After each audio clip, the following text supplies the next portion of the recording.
सांगली मिरज कुपवाड शहर महानगरपालिकेने काळी खण परिसरात राबवलेल्या सुशोभीकरण प्रकल्पाबाबत गंभीर तक्रारी करण्यात आल्यानंतर अखेर पर्यावरण विभागाने प्रत्यक्ष पाहणी करून मलमिश्रित पाण्याचे नमुने ताब्यात घेतले आहेत। हे नमुने प्रयोगशाळेत तपासणीसाठी पाठवण्यात येणार असून अहवालानंतर पुढील कारवाई केली जाणार आहे।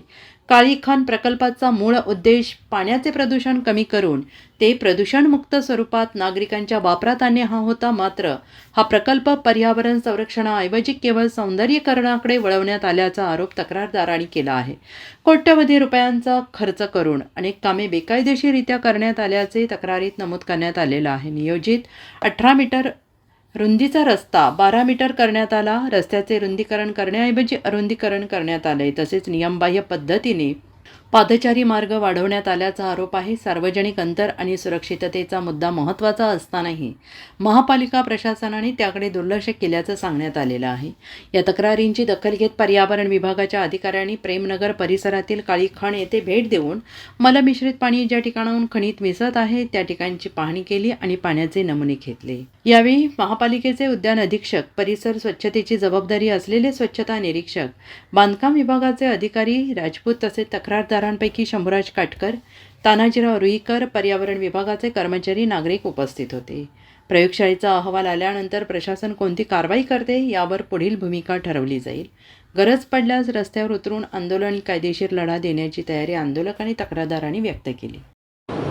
सांगली महापालिकेच्या क्षेत्रातील काळ्या खनिच्या ब्युटिफिकेशनबाबत त्यावर केलेल्या अतिक्रमणाबाबत झालेल्या सामाजिक अंतराच्या कायद्याच्या भंगतेबाबत आणि बेकायदेशीररित्या केलेल्या कामाच्या बाबत आम्ही पर्यावरण खात्याकडे तक्रारी केल्या होत्या, नगरविकास खात्याकडे तक्रारी केल्या होत्या। त्या तक्रारीच्या अनुषंगानं सांगली पर्यावरण कार्यालयाकडील अधिकारी आज या ठिकाणी या पाण्याचे सॅम्पल्स घेण्यासाठी आले होते।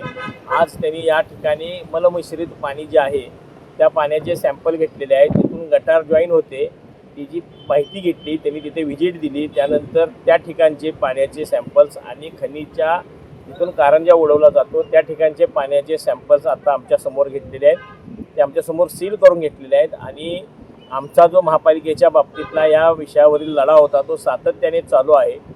महापालिका निवडणूक झाली, मात्र त्या निवडणुकीसाठी फायदा घेण्यासाठी महापालिका आणि प्रशासन किंवा पालकमंत्री यांनी जो काय या उद्घाटनाचा अट्टहास लावला होता, आज ह्या प्रोजेक्टकडे बघितलं तर कोट्यवधी रुपयाचा खर्च झालेला असताना सुद्धा याकडे नागरिकांनी पाठ फिरवलेली आहे। नव्याचे 9 दिवस म्हटले जातात, त्या पद्धतीनं हा प्रोजेक्ट फेल गेलेला आहे। मात्र आमचा जो लढा आहे, जो पर्यावरणासाठीचा जो प्रोजेक्ट होता तो ब्युटिफिकेशनकडे नेला। त्या तक्रारीच्या अनुषंगाने आज पर्यावरणाच्या अधिकाऱ्यांनी येऊन सॅम्पल घेतलेला आहे। आम्हाला आशा आहे या बाबतीत आमची जी भूमिका आहे, आम्हाला कुठला प्रोजेक्ट बंद पाडणे किंवा कुठल्या प्रोजेक्टला विरोध करणे ह्या गोष्टी नाही आहेत। तर तुम्ही सर्वसामान्य माणसांना जे कायदे लावता, नियम लावता, अटी घालता, शर्ती घालता, या शर्ती अटी महापालिकेने पाळल्या पाहिजेत यासाठीचा आमचा लढा। सांगली, मिरज आणि कुपवाड शहर महानगरपालिकेचा मागच्या काही दिवसापूर्वी काळी खण नावाचा एक भ्रष्टाचाराचा प्रकार आम्ही उघडकीस आणला होता।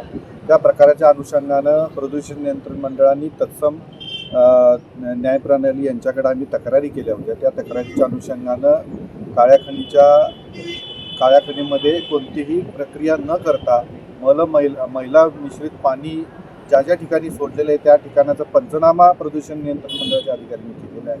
तिथले सॅम्पल कलेक्ट केलेले आहेत आणि लवकरच याचा पूर्ण अहवाल आपल्याकडे प्राप्त होईल। अहवाल आल्यानंतर हा न्यायालयीन लढा आमचा एका विशिष्ट वळणावर येऊन पोहोचेल।